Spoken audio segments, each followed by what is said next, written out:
السلام علیکم ورحمۃ اللہ وبرکاتہ۔ نحمده ونصلی علی رسولہ الکریم، اما بعد فاعوذ باللہ السمیع العلیم من الشیطان الرجیم، بسم اللہ الرحمن الرحیم۔ رب اشرح لی صدری ویسر لی امری واحلل عقدۃ من لسانی یفقہوا قولی۔ اللہم انفعنا بما علمتنا وعلمنا ما ينفعنا وزدنا علما۔ اللہم رب زدنا علما والحقنا بالصالحین۔ اللہم انا نسألک علما نافعا وعملا متقبلا ورزقا طیبا۔ اللہم لک الحمد کلہ ولک الشکر کلہ وإلیک یرجع الامر کلہ سرہ وعلانیتہ۔ اللہم لک الحمد انت ہدیتنا ورزقتنا وخلقتنا وفرجت عنا ومن کل شیء ما سألناک ربنا عطیتنا۔ اللہم لک الحمد ولک الشکر کما ینبغی لجلال وجہک ولعظیم سلطانک۔ اللہ اکبر کبیرا، الحمد للہ کثیرا، فسبحان اللہ بکرۃ واسیلا۔ رب یسر ولا تعسر وتمم بالخیر۔ ربنا تقبل حیاتنا فی سبیلک واجعل موتنا فی بلد رسولک۔ اللہم یا مقلب القلوب ثبت قلوبنا علی دینک وإلی طاعتک۔ ربنا حب لنا من ازواجنا وذریاتنا قرۃ اعین وجعلنا للمتقین اماما۔ ربنا آتنا فی الدنیا حسنۃ وفی الآخرۃ حسنۃ وقنا عذاب النار۔ اللہم اشفنا ومشف مرضعنا ومرض المسلمین۔ اذہب الباس رب الناس واشفی انت شافی لا شفاءک شفاء لا یغادر سقما۔ ربنا حب لنا من ازواجنا وذریاتنا قرۃ اعین وجعلنا للمتقین اماما۔ رب اغفر وارحم وانت خیر الراحمین۔ رب اغفر وارحم وانت خیر الراحمین۔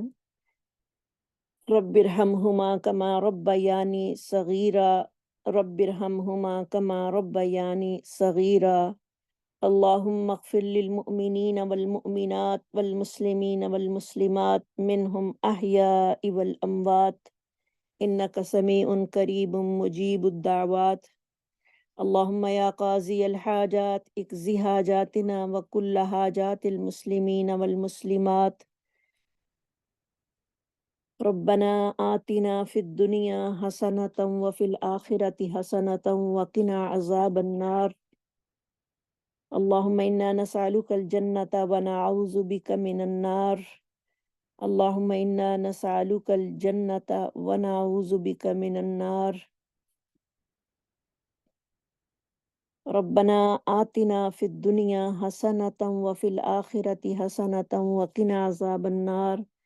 اللہم زدنا ولا تنقصنا واکرمنا ولا تہنا وارزقنا وارض عنا وارزقنا وارض عنا۔ رب اغفر وارحم وانت خیر الراحمین۔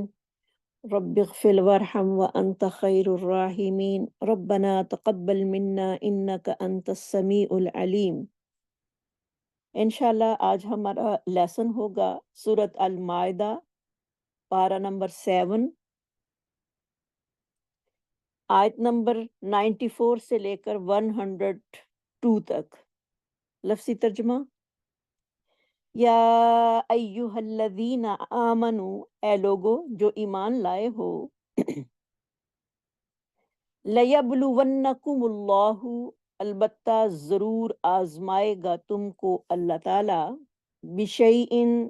کسی چیز کے ساتھ، من الصید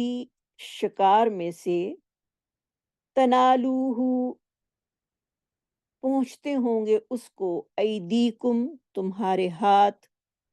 ورماحکم اور تمہارے نیزے، لیعلم اللہ تاکہ جان لے اللہ تعالی من یخافہ بالغیب، کون ڈرتا ہے اس سے غائبانہ طور پر۔ فمن اعتدی، پس جو کوئی زیادتی کرے، بعد ذالک، اس کے بعد، فلہ، تو اس کے لیے عذاب علیم، عذاب ہے درد دینے والا۔ یا ایہا الذین آمنو، اے لوگو جو ایمان لائے ہو، لا تقتلوا الصید، نہ تم قتل کرو شکار کو، وانتم حرم، حالانکہ تم احرام کی حالت میں ہو۔ ومن قتلہ، اور جس نے قتل کیا اس کو، منکم متعمدا، تم میں سے جان بوجھ کر، فجزاء مثل ما قتل، تو بدلہ ہے مانند اس کے جو اس نے قتل کیا، من النعام، چوپاؤں میں سے، یحکم، فیصلہ کریں گے، بھی اس کے ساتھ، ذوا عدل، دو عدل والے، منکم، تم میں سے، ہدیم، بالغ الکعبتی، قربانی ہوگی جو کہ پہنچنے والی ہوگی کعبے کو، او کفارتون، یا کفارہ ہے، طعام مساکین، مسکینوں کو کھانا کھلانے کا، او عدل ذالک، یا برابر بدلہ اس کا، سیامن، روزے رکھنا، سیامن لیذوقا کا، روزے رکھنا تاکہ وہ چکھے، وبال امرہ، اپنے کام کا وبال۔ اف اللہ، معاف کر دیا اللہ تعالیٰ نے، اما سلف، اس سے جو گزر چکا، ومن عادا، اور جو کوئی دوبارہ کرے،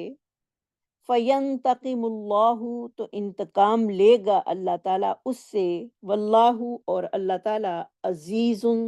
زبردست ہے، ذو انتقام، انتقام لینے والا ہے۔ احل لکم، حلال کر دیا گیا ہے تمہارے لیے، صید البحری، سمندر کا شکار، وطعامہ، اور اس کا کھانا، متاعا لکم، فائدہ مند ہے تمہارے لیے، وللسیارتی، اور قافلے والوں کے لیے، وحرم، اور حرام کر دیا گیا ہے، علیکم، تم پر، صید البری، خشکی کا شکار، ما دم تم حرم، جب تک تم ہو حالت احرام میں، واتقوا اللہ، ڈرو اللہ تعالیٰ سے، الذی الیہ تحشرون، وہ ذات پاک جس کی طرف تم سارے اکٹھے کیے جاؤ گے۔ جعل اللہ، بنایا اللہ نے، الکعبۃ، کعبے کو، بیت الحرام، حرمت والا گھر، قیاما للناس، لوگوں کے لیے قیام کا سبب، والشہر الحرام، اور حرمت والے مہینے، والہدیہ، اور قربانی کے جانور، والقلائد، اور قلادے والے یعنی پٹے والے جانور، ذالک، یہ بات، لتعلموا، تاکہ تم جان لو، ان اللہ، بے شک اللہ تعالیٰ، یعلم، وہ جانتا ہے، ما فی السماواتی، جو آسمانوں میں ہے،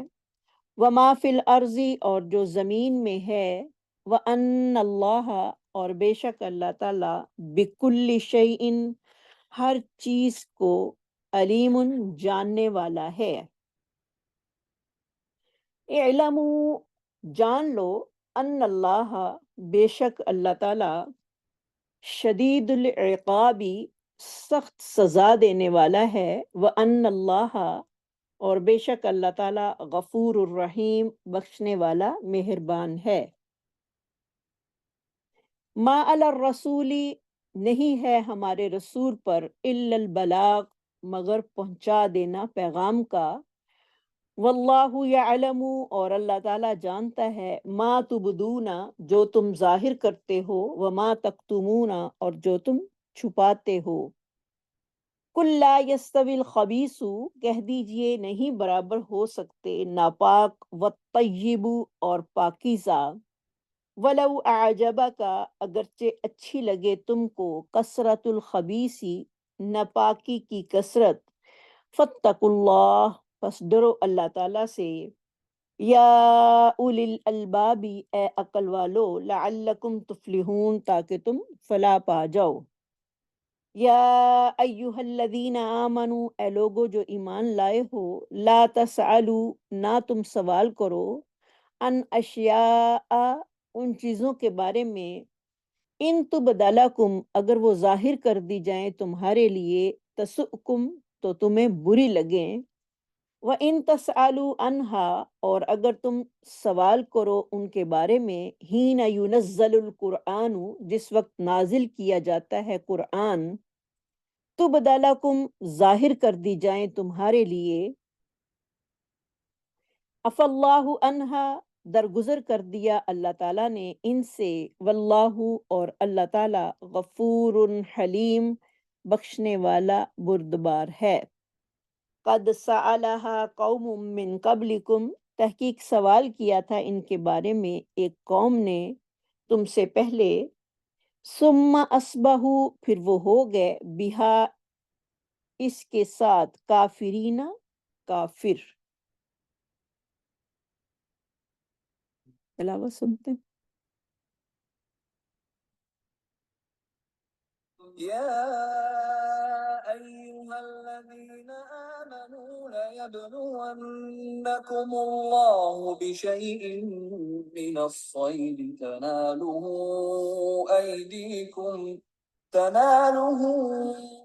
أيديكم ورماحكم، ليعلم الله من يخافه بالغيب، فمن اعتدى بعد ذلك فله عذاب أليم. يا أيها الذين آمنوا لا تقتلوا الصيد وأنتم حرم، ومن قتله منكم متعمدا فجزاء مثل ما قتل من النعم، يحكم به ذوى عدل منكم هديا بالغ الكعبة أو كفارة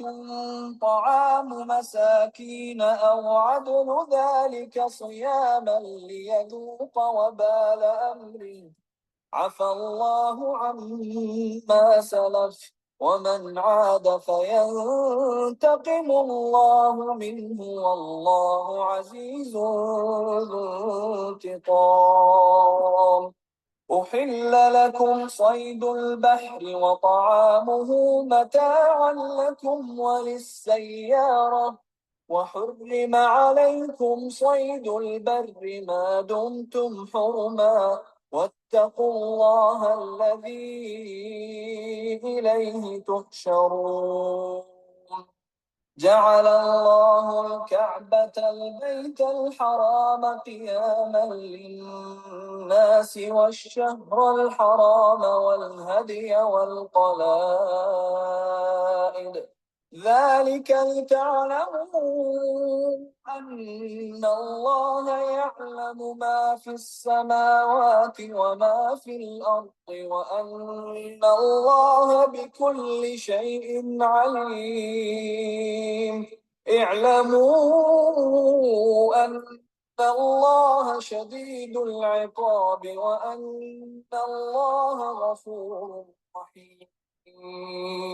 ما على الرسول إلا البلاغ، والله يعلم ما تبدون وما تكتمون. قل لا يستوي الخبيث والطيب ولو أعجبك كثرة الخبيث، فاتقوا الله يا أولي الألباب لعلكم تفلحون. يا أيها الذين آمنوا لا تسألوا عن أشياء إن تبد لكم تسؤكم، وإن تسألوا عنها حين ينزل القرآن تبد لكم عفى الله عنها، والله غفور حليم. قد سألها قوم من قبلكم ثم أصبحوا بها كافرين.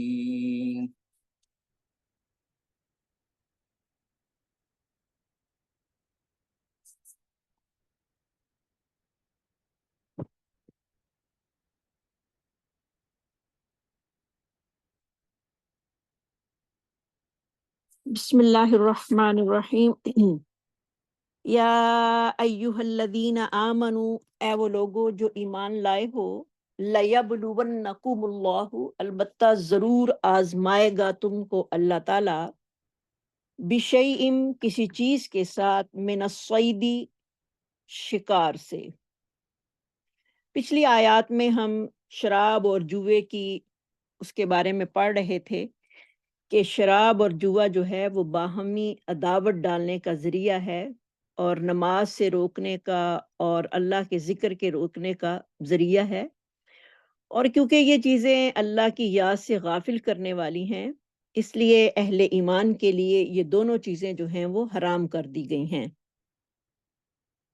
اب جبکہ ان آیات مبارکہ میں حالت احرام میں ممنوع ہونے والی بعض چیزوں کا جو ہے وہ ذکر کیا گیا ہے، اور اہل ایمان کو ان سے رکنے کا حکم جو ہے وہ دیا گیا ہے، اور اگر یہ انسان کر بیٹھے، احرام کی بھی کچھ پابندیاں اللہ تعالیٰ نے رکھی ہیں کہ احرام باندھ کے انسان جو ہے اس کو کتنی چیزوں کا جو ہے وہ پابند ہونا پڑے گا۔ اس کے بارے میں آج جانیں گے کہ احرام پہن کر، جب احرام حج یا عمرے کا پہنا جاتا ہے، اس کے بعد پھر اس کے لیے پابندی کرنا جو ہے وہ کتنی ضروری ہے، اور پھر جن کاموں سے اللہ رب العزت نے ہمیں روکا ہے، اگر ہم وہ کام کر بیٹھیں احرام پہن کر، تو پھر ان کی سزا اور کفارہ جو ہے وہ ہمیں ادا کرنا پڑے گا، یا تو سزا ملے گی یا پھر اس کا کفارہ دینا پڑے گا۔ اسی کے بارے میں ہے کہ یا ایہا الذین آمنو، اے لوگو جو ایمان لائے ہو، لیبلونکم اللہ، البتہ ضرور آزمائے گا تم کو اللہ تعالی۔ لیبلونکم، لام جو ہے وہ تاکید کی ہے، با لام واو اس کا روٹ ہے، کسی چیز کے ساتھ، من الصید شکار سے، صید کا روٹ ہوگا صاد یا دال، تنالوہ پہنچتے ہوں، نون یا لام، ایدیکم تمہارے ہاتھ، یا دال یا، رماحکم اور تمہارے نیزے، را میم ہا اس کا روٹ ہوگا، لیعلم اللہ تاکہ جان لے اللہ تعالیٰ، من یخافہ بالغیب کون ڈرتا ہے اس سے بن دیکھے۔ تو اللہ رب العزت جو ہیں وہ اپنے بندوں کی مختلف طریقوں سے آزمائش کرتے رہتے ہیں، تاکہ وہ دیکھیں کہ اس کے بندے اس کے احکام پر جو ہیں کاربند رہتے ہیں یا نہیں رہتے۔ تو بندوں کی آزمائش جو ہے وہ مختلف طریقوں سے ہوتی رہتی ہے، جیسے کہ ہم سارے پیچھے پڑھ آئے ہیں کہ بنی اسرائیل کو ہفتے کے دن شکار کرنے سے جو تھا وہ روکا گیا اور ان کو آزمایا گیا، لیکن بنی اسرائیل جو تھے وہ اس امتحان میں مکمل طور پر ناکام رہے، ان کو کامیابی حاصل نہیں ہوئی، انہوں نے کئی ہیلے بہانے بنا کر اس میں جو تھا وہ کام کیا، جس کی وجہ سے وہ ناکام ہو گئے۔ اسی طرح پھر امت محمدیہ صلی اللہ علیہ وسلم کو بھی احرام کی حالت میں شکار کرنے سے جو ہے وہ منع کر کے آزمایا، اور اس جو آزمائش تھی، اس کامیابی میں مسلمان جو تھے وہ الحمدللہ کامیاب ہوئے،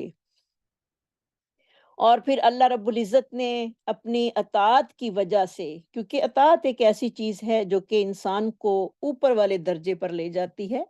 اور نافرمانی ایک ایسی چیز ہے جو انسان کو مٹی میں رول دیتی ہے۔ تو جب انسان اللہ کی فرما برداری کرتا ہے، اللہ کی اطاعت کرتا ہے، تو اللہ رب العزت نے پھر مسلمانوں کو وہ تسلط اور اقتدار عطا کیا جو پہلے کسی کو نہیں دیا گیا تھا۔ تو امت مسلمہ کے یہ وہ ایام تھے جو جب یہ اپنے حقیقی طور پر اپنے خالق اور مالک اور اس کے فرما بردار اور اس کے بات پر پختہ یقین رکھتے تھے، کیونکہ انسان کی زندگی کا مقصد ہی اللہ کی اطاعت اور فرما برداری ہے، اور پھر اس کے لیے یہ لازم ہے کہ جو اللہ رب العزت نے اس کو امانت سپرد کی ہے اپنے احکامات کی صورت میں، ان کی ادائیگی میں کوئی کمی اور کوتاہی نہیں ہونی چاہیے۔ تو آزمائش کی حکمت کیا تھی کہ اللہ تعالیٰ نے کس طرح مسلمانوں کی آزمائش کی؟ کیونکہ ان کی بھی آزمائش کھانے سے تھی کہ وہ مچھلیاں نہ پکڑیں، اور مسلمانوں کی بھی آزمائش جو اللہ تعالیٰ نے کی وہ یہی کی کہ اہل ایمان کو حالت احرام میں کثرت کے ساتھ میسر ہونے اور اس کی قدرت کے باوجود اس کو روکنا، یعنی شکار عربوں کا ایک معاش تھا، ان کا ایک کمانے کا ذریعہ تھا، اور اسی ذریعے سے ان کی آزمائش کی گئی، کیونکہ مچھلیاں پکڑنا بنی اسرائیل کا بھی ایک معاش کا ذریعہ تھا، اور اہل عرب کا معاش کا ذریعہ بھی کیا تھا؟ شکار کرنا۔ تو اس کے باوجود پھر ان کو روکنا یہ ایک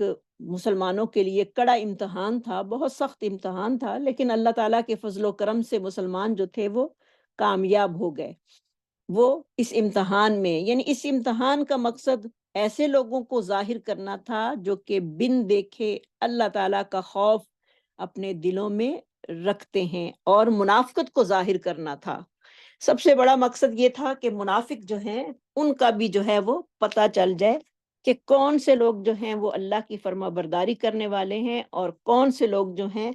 وہ صرف اسلام کا لبادہ اوڑھ کر اللہ کی نافرمانی کرنے والے ہیں۔ تو یہ دو مقصد جو تھے وہ ابتلا کے تھے، یعنی آزمائش کے تھے۔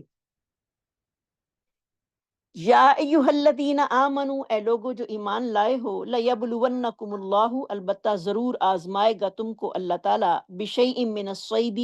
کسی چیز کے ساتھ شکار سے،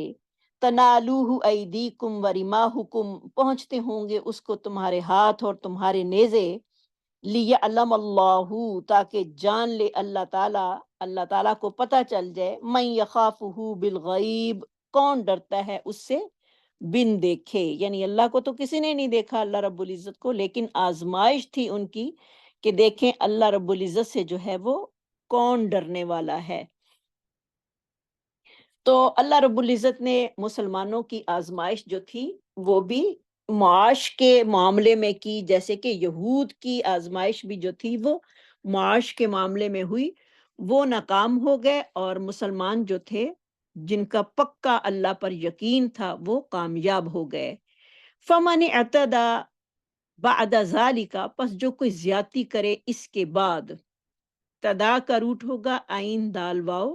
فَلَهُ عذاب علیم، اس کے لیے عذاب ہے درد دینے والا۔ کیونکہ ایمان نہ لانا اور امر و نواہی کو نظر انداز کرنے والے کا دل جو ہے وہ اللہ تعالیٰ کی خوف سے جو ہے وہ خالی ہوتا ہے۔ یہی حقیقت میں کیا ہے؟ حدود اللہ سے تجاوز کرنا ہے، اور ایسا انسان اپنے خالق اور مالک کی نافرمانی پر جو ہے وہ دلیر ہو کر سزا کا مستحق ہو جاتا ہے۔ تو یہاں پر دو لوگوں کا کمپیریزن جو ہے وہ بتایا گیا ہے، ایک فرما بردار اور دوسرا نافرمان۔ فرما بردار کے لیے اللہ تعالیٰ نے رحمت کا وعدہ کیا ہے، اور نافرمان کے لیے سزا۔ فَمَنِ اعْتَدَى بَعْدَ ذَلِكَ، پس جو کوئی نافرمانی کرے یا حد سے بڑھ جائے اس کے بعد، یعنی اللہ کے احکامات آنے کے بعد وہ نافرمانی کرتا ہے، تو فَلَهُ عَذَابٌ عَلِيمٌ، تو اس کے لیے عذاب ہے درد دینے والا۔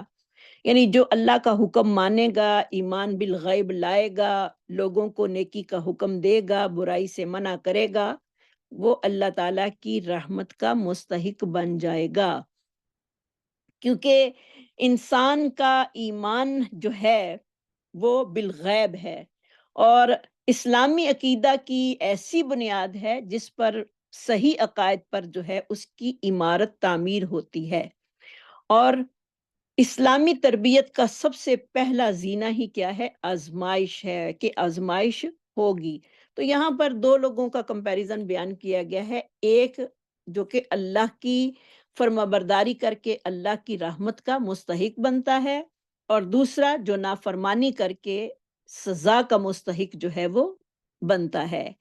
یا ایہا الذین آمنو، اے لوگو جو ایمان لائے ہو، لا تقتلوا الصید، نہ تم قتل کرو شکار کو، وانتم حرم، اور تم احرام کی حالت میں ہو۔ یعنی اللہ رب العزت نے اہل ایمان کے لیے احرام کی حالت میں خشکی کا شکار کرنا اور اس پر کسی کا تعاون کرنا جو ہے وہ منع قرار دیا ہے، یعنی ممنوع قرار دیا ہے، کیونکہ اس طرح حدود حرم وہ مکی ہو یا مدنی ہو میں بھی اہل ایمان کے لیے شکار کرنا جائز نہیں ہے۔ یعنی احرام پہننا ہے اور شکار تمہارے ہاتھوں کے سامنے آ رہا ہے جس کو تم آسانی سے پکڑ رہے ہو، تو تب بھی یہ کیا ہے، کرنا جائز نہیں۔ جیسے کہ ابو قتادہ رضی اللہ تعالیٰ عنہ بیان کرتے ہیں کہ ہم رسول اللہ صلی اللہ علیہ وسلم کے ساتھ مدینہ منورہ سے نکلے تو القاح وادی میں پہنچنے پر بعض صحابہ کرام نے احرام جو تھا وہ باندھ لیا، یعنی جو میقات ہوتا ہے وہاں سے احرام باندھ لیا، اور بعض بغیر احرام کے ہی رہے جنہوں نے احرام نہ باندھا۔ میں نے اپنے ساتھیوں کو دیکھا وہ کسی چیز کی طرف دیکھ رہے ہیں، میں نے نظر اٹھائی تو وہ ایک جنگلی گدھا تھا، میں نے اپنے گھوڑے پر زین ڈالی اور نیزہ پکڑ کر اس پر سوار ہو گیا، اچانک میرے ہاتھ سے جو تھا وہ کوڑا گر گیا، میں نے اپنے ساتھیوں سے عرض کی کہ مجھے کوڑا پکڑا دیں، مگر حالت احرام میں ہونے کی بنا پر انہوں نے کوڑا پکڑانے سے انکار کر دیا، چنانچہ میں نے خود نیچے اتر کر کوڑے کو پکڑا اور گھوڑے پر سوار ہو کر شکار کا پیچھا کیا۔ حضرت قتادہ کہتے ہیں میں نے نیزہ مار کر اس کی پچھلی ٹانگ جو تھی وہ کاٹ دی اور پھر اسے لے کر اپنے ساتھیوں کے پاس آیا، بعض نے اسے کھا لیا اور بعض نے کھانے سے انکار کر دیا، کیونکہ کچھ احرام والوں نے اس کو کھا لیا اور کچھ احرام والوں نے انکار کر دیا۔ اور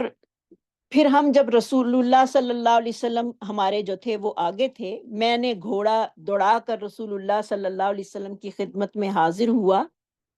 اور تو آپ صلی اللہ علیہ وسلم نے فرمایا یہ حلال ہے، تم اس کو کھا لو، یعنی یہ حلال ہے، یعنی تم نے اس پر کوئی مدد نہیں کی کسی کی، کچھ نہیں کیا، یہ تمہارے لیے حلال ہے، تم اس کو کھا سکتے ہو۔ اگر محرم جو ہے وہ شکار کرنے پر تعاون کرے کسی کا تو اس کے لیے کیا حکم ہے؟ تو حالت احرام میں جس طرح شکار کرنا ممنوع ہے، اسی طرح شکاری کے ساتھ شکار کے لیے کسی قسم کا تعاون کرنا بھی جائز نہیں، کسی کی طرف اشارہ کرنا وہ بھی جو ہے جائز نہیں ہے۔ تو کسی کی طرف اشارہ بھی انسان جو ہے وہ نہیں کر سکتا جب اس نے احرام پہنا ہو، کیونکہ ابو قتادہ رضی اللہ تعالیٰ عنہ نے شکار کرنے کے بعد اسے صحابہ کرام کے سامنے کھانے کے لیے حاضر کیا تو انہوں نے اس کا انکار کر دیا۔ جب یہ مسئلہ نبی صلی اللہ علیہ وسلم کی خدمت میں پیش ہوا تو ان سے آپ صلی اللہ علیہ وسلم نے سوال کیا تم نے کسی نے اس کو شکار کا حکم یا ترغیب دی تھی تو اس کی طرف یا اشارہ کیا تھا؟ تو صحابہ کرام نے عرض کیا یا رسول اللہ نہیں، تو آپ صلی اللہ علیہ وسلم نے ان کو وہ شکار کھانے کی اجازت دے دی۔ یہ مسلم کی حدیث ہے، حدیث نمبر 1196۔ یعنی اگر کسی محرم نے، احرام والے نے کسی کی مدد نہیں کی تو وہ آگے بڑھ کر وہ مدد نہیں کی، کوئی اشارہ نہیں کیا، کوئی اس کا تعاون نہیں کیا تو وہ اس شکار میں سے کھا سکتا ہے۔ تو ایک اور روایت میں آتا ہے کہ آپ صلی اللہ علیہ وسلم نے صحابہ سے دریافت کیا حل اشررتم او اغننتم، فقالوا لا، قال فکلوا، کیا تم نے شکار کی طرف اشارہ کیا تھا یا تم نے شکار پر کسی کی مدد کی تھی؟ تو صحابہ نے عرض کیا، رضوان اللہ علیہ مجمعین نے فرمایا کہ نہیں، تو آپ نے فرمایا پھر اس کو کھا لو۔ تو نبی صلی اللہ علیہ وسلم نے صحابہ کرام سے فرمایا تھا کہ یہ ایک ایسا کھانا ہے، مسلم کی حدیث یہ بھی 1196 ہے، کہ یہ ایسا کھانا ہے جو اللہ تعالیٰ نے تمہیں کھلایا ہے، کیونکہ انہوں نے جو تھا وہ اس کی مدد نہیں کی تھی، کوئی اس پر اشارہ نہیں کیا تھا، تو پھر محرم کے لیے وہ کھانا جو ہے وہ جائز ہے۔ اگر محرم کی نیت سے شکار کیا جائے، اب جس بندے نے شکار کیا اس نے احرام نہیں پہنا تھا، لیکن اس نے جو ہے وہ نیت جو تھی وہ یہ کی کہ میں احرام والوں کو کھلاؤں گا، تو اس کا حکم کیا ہے؟ تو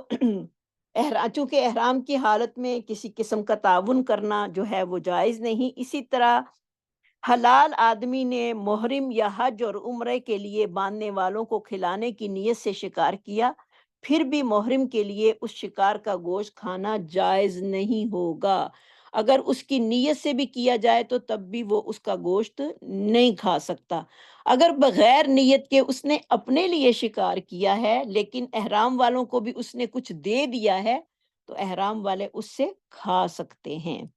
اب سوال یہ پیدا ہوتا ہے کہ حدود حرم میں اور حالت احرام میں کن چیزوں کا قتل کرنا جو ہے وہ جائز ہے، یعنی کون سی چیزیں جو ہیں وہ محرم مار سکتا ہے؟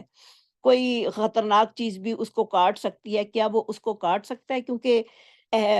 اس میں جو ہے حرم میں کسی بھی چیز کا مارنا جو ہے وہ کسی کے لیے جائز نہیں، لیکن کچھ چیزیں ایسی ہیں جن کا نبی صلی اللہ علیہ وسلم نے حکم دیا ہے کہ وہ اگر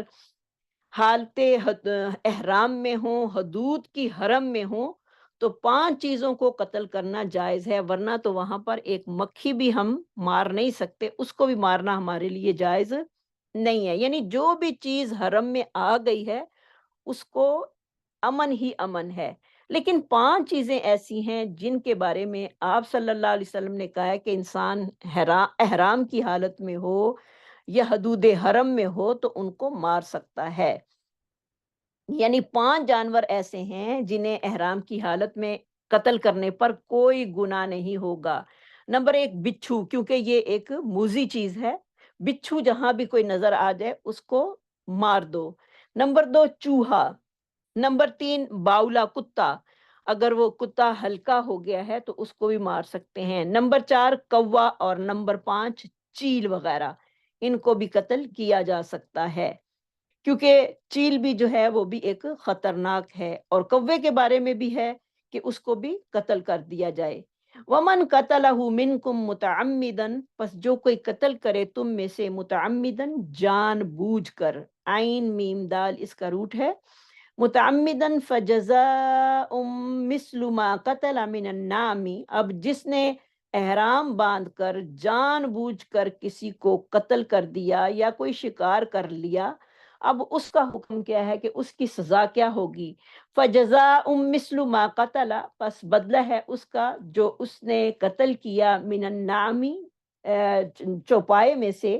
یحکم بہ ذوی عدل منکم، تو فیصلہ کریں گے 2 عدل والے تم میں سے۔ یعنی اگر کسی نے احرام پہن کر جان بوجھ کر یا بھول کر خشکی کا شکار جو ہے یا بری شکار جو ہے وہ کر لیا، اس کے لیے کوئی بھی شکار کرنا جائز نہیں، تو اب اس نے کر لیا ہے تو اب کوئی اس کا کفارہ جو ہے وہ کیا ہوگا اور اس کی سزا کیا ہوگی؟ تو اس کا کفارہ جو ہے وہ جانور ہے، اسی کی طرح کا جانور جو اس نے جانور شکار کیا ہوگا، اگر ہرن کا شکار کیا ہے تو وہ ہے، اگر نیل گاؤ کا کیا ہے تو وہ اسی کا کفارہ اسے لا کر ذبح کرنی پڑے گی۔ بطور کفارہ اس کی مثل جانور مکی حدود حرم میں اسے ذبح کرنا پڑے گا، جس کا فیصلہ 2 عادل آدمی کریں گے، اور جبکہ کفارہ دینے والا خود اس میں سے کچھ بھی نہیں کھا سکے گا۔ اگر اس کی مثل جانور میسر نہ ہو، یعنی اس نے ایک ہرن کا شکار کیا ہے لیکن وہ ہرن اب اسے میسر نہیں ہے، تو اب وہ کیا کرے؟ تو پھر اس کا بھی ایک آپشن جو ہے وہ اللہ تعالیٰ نے ہمیں بتائی ہے کہ اس کی قیمت یا اس کی قیمت کا کھانا مسکینوں کو مکی حدود حرم میں کھلایا جا سکتا ہے، یعنی اس کا کفارہ بھی وہیں پر ادا ہوگا جہاں پہ اس نے وہ کام کیا ہے، اور جس کا تعین 2 عادل آدمی ہی کریں گے، جیسے کہ ابو حذیر رحمہ اللہ فرماتے ہیں کہ میں نے حالت حرام میں ایک ہرن کا شکار کر لیا۔ اس کا تذکرہ میں نے سیدنا عمر فاروق رضی اللہ تعالیٰ عنہ کے ہاں کیا تو انہوں نے فرمایا تم اپنے 2 ساتھی لاؤ جو تمہارا فیصلہ کریں۔ میں نے عبد الرحمن اور حضرت سعد رضی اللہ تعالیٰ عنہما کو بلایا تو انہوں نے ایک موٹا تازہ بکرا بطور فدیہ دینے کا فیصلہ کیا۔ یعنی کیونکہ اب وہ ہرن تو تھا نہیں، تو انہوں نے پھر دونوں نے جو فیصلہ کیا وہ ایک موٹا تازہ بکرا جو تھا وہ فیصلہ کیا کہ تم اس کا فدیہ اس میں ادا کر سکتے ہو۔ تو امام زہری رحمہ اللہ فرماتے ہیں کہ قرآن مجید میں قصدن شکار کرنے والے پر فدیہ جو ہے وہ بیان ہوا ہے، لیکن حدیث میں بھول کر شکار کرنے والا بھی اسی حکم میں شامل ہے۔ اگر وہ بھول گیا ہے، یعنی اسے احکام بھی بھول گئے ہیں اور اس نے غلطی کے ساتھ کسی جانور کا شکار کر لیا ہے، تو اس کو بھی یہی کفارہ جو ہے وہ ادا کرنا پڑے گا۔ اب بعض دفعہ ایسے بھی ہوتا ہے کہ کچھ لوگ نہیں ملتے، کسی ٹائم کوئی فیصلہ کروانا ہوتا ہے تو کچھ لوگ حاضر نہیں ہو سکتے یا ملتے نہیں، تو پھر اس کا کیا حکم ہوگا؟ تو اس کا حکم یہ ہوگا، جیسے کہ ہمیں حدیث سے پتہ چلتا ہے کہ طارق بن شہاب بیان کرتے ہیں کہ ہم حج کے لیے نکلے، حالت احرام میں ہمارے ساتھی اربد بن عبداللہ بجلی نے ایک ہرن کا شکار کر لیا، اور وہ حضرت عمر فاروق کے پاس فیصلہ کروانے کے لیے آئے، تو حضرت عمر فاروق رضی اللہ تعالیٰ عنہ نے حکم دیا، احکم یا اربدو، اے اربد تم بھی ہمارے ساتھ اس فیصلے میں شریک ہو جاؤ۔ یعنی کام بھی اربد نے کیا تھا، تو پھر انہوں نے حکم دیا، حضرت عمر نے فیصلہ کرنا تھا تو حضرت عمر فاروق رضی اللہ تعالیٰ عنہ نے اسے حکم دیا کہ اب تم بھی شامل ہو جاؤ اس فیصلے میں کہ کیا فیصلہ ہو تمہارے بارے میں۔ انہوں نے عرض کیا کہ آپ مجھ سے بہتر جو ہیں وہ جاننے والے ہیں، آپ مجھ سے بہتر علم رکھنے والے ہیں۔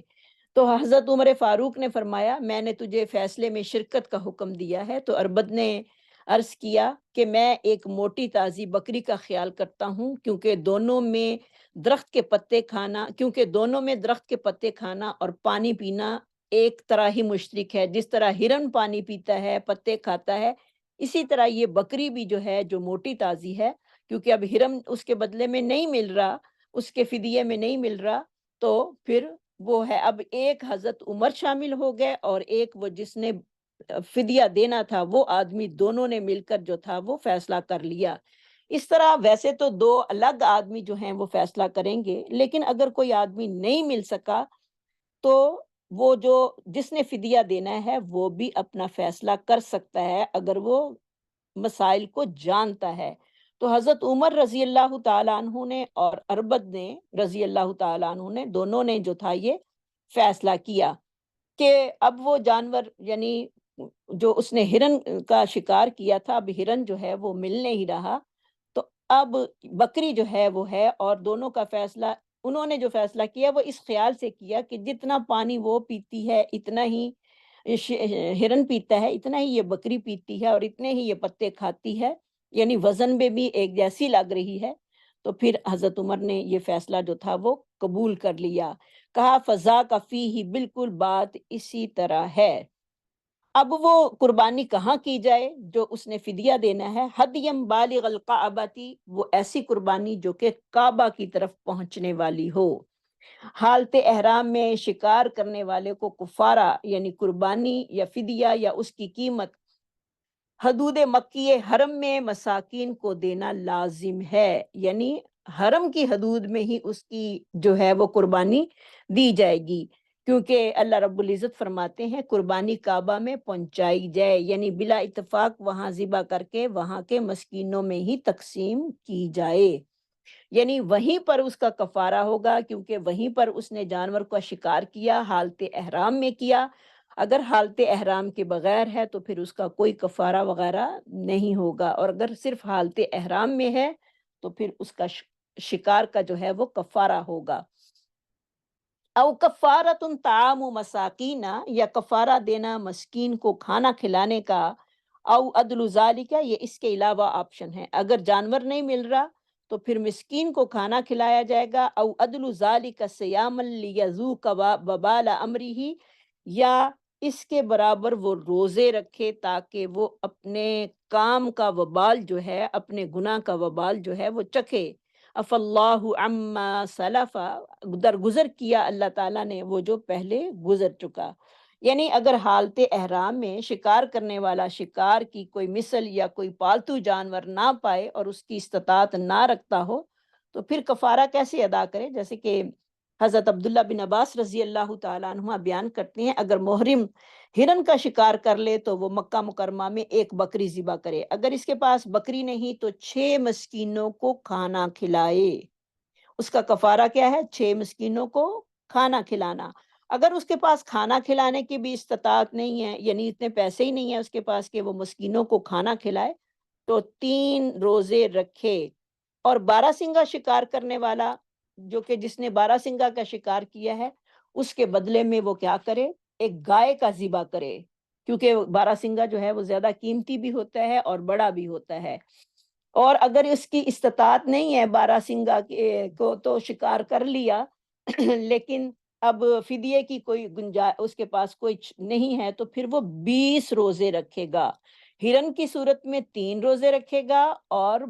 12 سنگا کی مارنے کی یعنی اس کو شکار کرنے کی صورت میں اس کا کفارہ جو ہے وہ 20 روزے رکھے گا۔ اس طرح شتر مرغ ہو یا نیل گائے ہو تو وہ شکار کرنے کی صورت میں اونٹ ذبح کرے گا، یعنی جس طرح بڑا جانور ہوگا اس کا کفارہ بھی اتنا بڑا ہوگا، تو وہ اونٹ کو ذبح کرے گا، اور استطاعت نہ ہونے کی صورت میں 30 مسکینوں کو کھانا کھلائے گا۔ اور اس کی بھی اگر طاقت نہ ہو تو پھر وہ 30 روزے رکھے گا، یعنی پھر روزوں کی بھی گنتی بڑھ جائے گی اور جانور بھی بڑا ہوگا، اور پھر روزے جو ہیں اس کو 30 روزے رکھنے پڑیں گے۔ پہلے 3 آئے، پھر 20 آئے، اور پھر 30، یعنی اتنے روزے جو ہیں اس کو رکھنے پڑیں گے اگر وہ اس کی استطاعت نہیں رکھتا۔ تو اللہ رب العزت کی کفارے کی حکمت کیا ہے جو ہمیں یہاں سے جو ہے وہ معلوم ہو رہی ہے کہ انسان دنیا میں ہی سزا پا کر آخرت میں سرخرو ہو سکے، یعنی اللہ تعالیٰ نے اپنے بندوں پر فضل و رحمت کرتے ہوئے ان ایام جاہلیت میں سرزد ہونے والی نافرمانیوں کا اعلان یوں فرمایا کہ جس نے اسلام قبول کرنے کے بعد عمل صالح جو ہیں وہ انجام دے دیے تو اس کو اللہ تعالیٰ نے معاف کر دیا، آخرت میں کوئی اس کی باز پرس جو ہے وہ نہیں ہوگی۔ اس کو اللہ رب العزت نے، کیونکہ دنیا میں انسان اپنے گناہوں کا کفارہ اگر دے دے تو انشاءاللہ آخرت میں اس کی کوئی پوچھ نہیں ہوگی۔ ومن عادا، اور جو کوئی دوبارہ کام کرے، یعنی جس کو پتہ ہے اور پھر وہ دوبارہ کر رہا ہے، فینتقم اللہ منہ، تو انتقام لے گا اللہ تعالیٰ اس سے۔ نون کاف میم اس کا روٹ ہوگا نقم، اللہ تعالیٰ اس سے جو ہے وہ انتقام لے گا۔ واللہ عزیز ذو انتقام، اور اللہ تعالیٰ جو ہے وہ زبردست انتقام لینے والا ہے، کیونکہ اللہ رب العزت کا نے یہ قانون بنایا ہے کہ جو انسان کافر تھا پہلے، جب وہ اسلام میں داخل ہو گیا، اس نے کلمہ شہادت پڑھ لیا، تو اس کے پہلے تمام گناہ جو ہیں وہ معاف کر دیے جاتے ہیں، ان پر کوئی مواخذہ نہیں ہوتا۔ سبحان اللہ۔ کیونکہ آپ صلی اللہ علیہ وسلم کی حدیث ہے، مسلم کی حدیث نمبر 121 اس کے بارے میں ہے کہ آپ صلی اللہ علیہ وسلم نے فرمایا ان الاسلام یہدم ما کان قبلہ، بے شک اسلام قبول کرنے سے پہلے تمام گناہ جو ہیں وہ معاف ہو جاتے ہیں۔ سبحان اللہ۔ یعنی اگر انسان کافر تھا، ساری زندگی کفر میں گزار دی، آخری دنوں میں اسلام لے آیا، تو اس کی پوری زندگی کے گناہ جو تھے وہ معاف ہو گئے۔ یعنی کوئی ایسے بھی لوگ ہوتے ہیں جو کہ اسلام آخری لمحوں میں آ کر قبول کرتے ہیں اور ان کو ایک بھی نماز پڑھنی نصیب نہیں ہوتی اور سیدھے جنت میں چلے جاتے ہیں، یعنی خاتمہ ہو جاتا ہے اسی وقت، یعنی نماز پڑھنے کی مہلت ہی نہیں ملتی، تو دیکھیں وہ جنت میں چلے جاتے ہیں۔ اسی طرح بے نمازی کا بھی حکم ہے، اگر اس نے نماز نہیں پڑھی تو سمجھو وہ کفر کے زمرے میں ہے، اور جس وقت اس نے نماز شروع کر دی، یعنی اللہ سے وعدہ کر لیا کہ اب نماز نہیں چھوڑوں گا، تو سمجھو وہ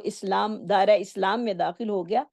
اور پہلے تمام گناہ جو ہیں وہ پہلی تمام نمازیں جو ہیں وہ اسے معاف ہو جائیں گی جو اس نے نہیں پڑھی، کیونکہ وہ دائرہ اسلام میں داخل ہی تب ہوا ہے جب اس نے نماز پڑھنی شروع کی ہے۔ اس سے پہلے جو بے نماز ہے وہ دائرہ اسلام سے خارج ہے، وہ مسلمان کہلانے کا حقدار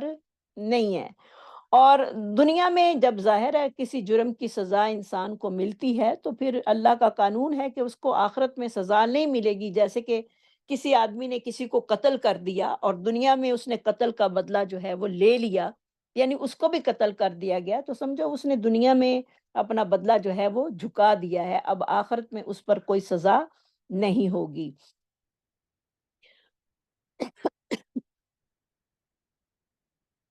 لیکن اللہ کی حدود کو پامال کرنے والا، جو کہ اللہ کے حدود کا خیال نہیں رکھتا، اللہ کے حکموں کی نافرمانی کرتا ہے، وہ دنیا میں اگر سزا سے بچ جائے، دنیا میں کیونکہ اللہ کا قانون نہیں ہے کہ وہ دنیا میں اسے فوراً ہی سزا دے، تو پھر آخرت میں وہ سزا کا مستحق ہوگا، کیونکہ واللہ عزیز ذو انتقام، اللہ تعالیٰ سخت انتقام لینے والا ہے۔ اللہ کی ذات جو ہے جتنی غفور الرحیم ہے، اتنی ہی انتقام لینے پر بھی قادر ہے۔ اس لیے ہمیں جو عمل کرنے ہیں وہ خوف اور رجا، یعنی امید اور خوف رکھ کر کرنے ہیں۔ اللہ کی رحمت کی امید بھی رکھنی ہے اور اللہ کے عذابوں سے ڈرنا بھی ہے کہ یہ نہ ہو، اللہ کی شان ہے کہ وہ معاف بھی کر سکتا ہے اور اللہ اس بات پر بھی قادر ہے کہ وہ ہمیں سزا بھی دے سکتا ہے۔ تو ہمیں یہ دونوں چیزیں رکھ کر ہی عمل کرنے ہیں۔ صرف اللہ کی رحمت کی امید بھی لگانا جو ہے، یہ بھی ایک شیطان کا سب سے بڑا دھوکہ ہے ہمارے ساتھ، کہ ہم کہتے ہیں ہم گناہ کر لیں، اللہ سے معافی مانگ لیں گے، اللہ معاف کر دے گا۔ نہیں، ہمیں یہ بھی پتہ ہونا چاہیے کہ اللہ تعالیٰ فَيَغْفِرُ لِمَن يَشَاءُ وَيُعَذِّبُ مَن يَشَاءُ، اللہ جس کو چاہتا ہے معاف کر دیتا ہے اور جس کو چاہتا ہے سزا دیتا ہے، کیونکہ واللہ علی کل شیء قدیر، اللہ تعالیٰ ہر چیز پر قادر ہے۔ یعنی انسان گناہ کر کے جو ہے وہ ایک تو اللہ کی رحمت سے نا امید نہ ہو، اور دوسرا اس کے اندر یہ خوف طاری ہونا چاہیے، یہ نہیں کہ وہ بار بار گناہ کرتا ہے اور بار بار معافی مانگتا ہے، یہ معافی جو ہے وہ پھر توبۃ النصوح نہیں کہلائے گی۔ توبۃ النصوح وہی ہوتی ہے جو ایک دفعہ معافی مانگ لے، پھر دوبارہ وہ کام کرنے کی جرت نہ کرے۔ احل لکم، حلال کر دیا گیا ہے تمہارے لیے، اے حاجیو، صید البحری، سمندر کا شکار۔ سمندر میں اب کیا ہوتا ہے آپ کو پتہ ہے سب کو، کہ مچھلیاں ہوتی ہیں سمندر میں، وطعامہ، جن کو پکڑ کے ذبح نہیں کیا جاتا یا جن کا خون نہیں نکالا جاتا، جن میں خون ہوتا ہی نہیں ہے، متاعہ، اور اس کا کھانا، وطعامہ سوری وطعامہ، اور اس کا کھانا، متاع لکم، فائدہ ہے تمہارے لیے، وللسیارتی، اور مسافروں کے لیے۔ یعنی اللہ نے حالت احرام میں، کیونکہ پہلے لوگ جو حاجی ہوتے تھے وہ بحری راستے سے جو تھے، بحری جو جہاز ہوتے تھے ان پر سفر کرتے تھے، یا جو قریب وہاں کے علاقے ہوتے تھے لوگ کشتیوں میں یا جیسے بھی سفر کر کے خانہ کعبہ جو تھے وہ پہنچتے تھے۔ تو اگر ان کے لیے جو ہے وہ ایک آپشن یہ دی گئی ہے کہ اگر وہ ان کو کوئی ایسا چیز مل جاتی ہے، جیسے پانی نے ایک دم سے اوپر آیا، اس کی ویوز آئیں اور پانی جو ہے اس میں مچھلیاں جو ہیں وہ بعض دفعہ کشتی میں آ جاتی ہیں، بوٹ میں آ جاتی ہیں، یا سمندر میں جہاز میں آ گئی، تو وہ اب وہ شکار جو ہے وہ حاجیوں کے لیے جائز ہوگا، کیونکہ انہوں نے اس کے لیے کوئی محنت نہیں کی۔ اور مسافر ہے تو وہ بھی کھا سکتا ہے، اور اگر وہ حاجی ہے، احرام باندھنے والا ہے، حج کی نیت سے جا رہا ہے، عمرے کی نیت سے جا رہا ہے، تو وہ بھی اس شکار میں سے کھا سکتا ہے، کیونکہ اسے کوئی ایفرٹ جو ہے وہ نہیں لگانی پڑی۔ وَحُرِّمَ عَلَيْكُمْ صَيْدُ الْبَرِّ، اور حرام کر دیا گیا ہے تم پر خشکی کا شکار، ما دمتم حرما، جب تک تم احرام کی حالت میں رہو، جب تک تم احرام کی حالت میں ہو اس وقت تک خشکی کا شکار نہیں کر سکتے۔ وَاتَّقُوا اللَّهَ الَّذِي، اور ڈرو اللہ تعالیٰ سے، وہ ذات پاک الیہ تحشرون، جس کی طرف تم اکٹھے کیے جاؤ گے، جس کی طرف تمہارا محشور ہوگا، تمہارا حشر کیا جائے گا، اسی کی طرف تم اس ذات سے جو ہے وہ ڈرتے رہو۔ تو اللہ تعالیٰ نے صید البحر، یعنی سمندر کا جو شکار ہے اس میں مچھلیاں وغیرہ ہوتی ہیں اور کیکڑے وغیرہ ہوتے ہیں جو کہ کھائے جا سکتے ہیں، اگر وہ سمندر ساحل پر پھینک دے تو وہ، کیونکہ پانی کے باہر آنے کے بعد ہی وہ خود بخود ہی مر جاتی ہیں مچھلیاں، تو ان کو کھا سکتا ہے۔ اور سمندر میں دو قسم کے جانور جو ہیں وہ پائے جاتے ہیں، مچھلی اور دیگر جانور۔ مچھلی کیونکہ یہ حلال ہے، جیسے کہ حضرت عبداللہ بن عمر بیان کرتے ہیں کہ نبی صلی اللہ علیہ وسلم نے ہمارے لیے دو مردار، دو خون جو تھے وہ حلال کیے گئے۔ مردار جو ہے مچھلی اور مکڑی ہے، جبکہ خون کلیجی اور تیلی، یعنی ویسے تو جمع ہوا خون جو ہے وہ حرام ہے، ہم جانور کا خون استعمال ہی نہیں کر سکتے، لیکن کلیجی جو ہے وہ بھی ایک جمع ہوا خون ہوتا ہے، اور تلی بھی اسی میں ہی آ جاتی ہے، یہ اللہ تعالیٰ نے ہمارے لیے حلال کی ہیں، یہ ہم کھا سکتے ہیں۔ اس کے علاوہ سمندر میں اور بھی بہت سارے آبی جانور ہوتے ہیں، جیسے کہ مینڈک ہوتے ہیں، اور یہ ٹرٹل ہوتے ہیں، کچھوے وغیرہ، ان کا حکم کیا ہے؟ لیکن یہ ہے کہ ان کو ہم کھا نہیں سکتے، صرف وہ کیونکہ یہ چیزیں جو ہیں خشکی میں بھی زندہ رہ سکتی ہیں، مینڈک خشکی میں بھی رہ لیتے ہیں، اور کچھوے وغیرہ بھی جو ہیں وہ رہ لیتے ہیں، ان کو کھانا جو ہے وہ حلال نہیں ہے۔ صرف مچھلی وغیرہ یا کیکڑے وغیرہ جو کہ پانی سے نکلتے ہی جو ہیں وہ ختم ہو جاتے ہیں، ان کو کھا سکتے ہیں۔ تو جیسے کہ عبادہ بن جراح کی قیادت میں ایک لشکر صحابہ اکرام کا، نبی صلی اللہ علیہ وسلم نے 8 ہجری میں 300 صحابہ پر مشتمل ایک لشکر قریش کے قافلے کی نگرانی کے لیے سیدنا ابو عبیدہ بن جراح کی قیادت میں ساحل سمندر کی طرف جو تھا وہ روانہ کیا۔ یعنی اس میں کتنے مسافر تھے؟ بہت زیادہ اس میں مسافر تھے، 300 صحابہ کا لشکر تھا جو کہ کشتی میں بیٹھ کر جا رہا تھا، اور راستے میں جو تھا وہ زاد راہ ختم ہو گیا، امیر لشکر نے حکم دیا جس کے پاس جو ہے وہ لے آئے، اس طرح جو تھا وہ سب، جو بھی تھا وہ جمع کر لیا گیا، اور وہ صحابی کہتے ہیں کہ اس میں سے ہمیں روزانہ تھوڑی تھوڑی خوراک، یعنی ایک ایک کھجور جو تھی وہ ملتی تھی، یعنی وہ دیتے رہے کیونکہ سفر کافی لمبا تھا، لیکن آدھے راستے میں کھانا جو تھا وہ ختم ہو گیا، اور پھر سب کچھ ختم ہو گیا، حتیٰ کہ کھجوریں بھی جو تھیں وہ بھی ختم ہو گئیں جو ایک ایک روز کی ملتی تھی۔ آپ امیجن کریں، ایک کھجور کے ساتھ سارا دن گزارنا کتنا مشکل ہے، اور پھر وہ بھی ختم ہو گئی، یہاں تک کہ ہم نے درختوں کے پتے کھائے۔ اسی لیے اس لشکر کو جیش الخبت کے نام سے بھی یاد کیا جاتا ہے۔